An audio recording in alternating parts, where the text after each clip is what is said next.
Let's talk about how to fix the economy, specifically with bailouts. No more bailouts. The history of bailouts has shown limited positive effects and a heavy debt burden on the taxpayer. You can go back just about a decade ago and look at what happened during the financial crisis and afterward and the effects of those bailouts. And we are still dealing with those negative aspects today. Bailouts are a huge problem for the majority of individuals, and this was clearly defined during the financial crisis. CEO bonuses, office renovations, yacht purchases, while mass layoffs took place. There was no oversight of these process.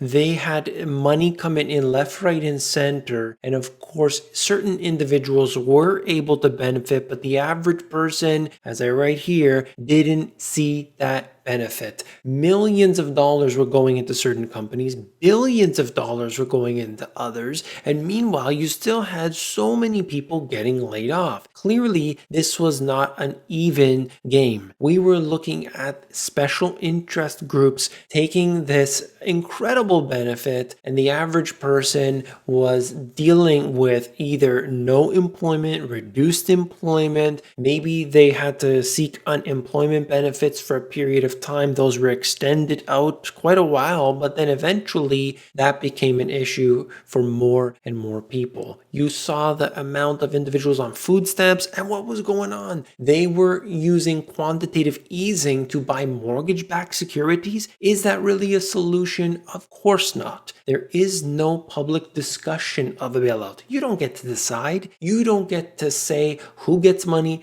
and who doesn't. This is decided by a small group of people, and that's part of the problem. Take the example of the Fed and their purchase of corporate bonds of Apple. The biggest company in the world doesn't need a bailout. And the whole point here, and this comes from the Federal Reserve, but it applies to the government as well. When we look at all of this, you have to understand that does it make sense that in order to have the financial system run smoothly, the biggest company in the world's corporate bonds need to be purchased? Of course not. It's silly, but that's what they tell you. When a bailout occurs, some squander the money, some go bankrupt, some back off from their promises, and then some substantially benefit. And all of these right now have happened in the crisis of 2020. That's so interesting, and yet they won't talk about it. They don't want to because it looks bad on them. So we need to get to the bottom of this and understand who actually stands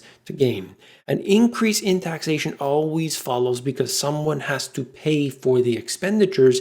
Debt cannot rise forever. It's so key to get that, because if you think that the money is free, it's coming from the government, who's paying the government? Who's putting the money in there? Of course, you, as the individual taxpayer, will have to foot the bill.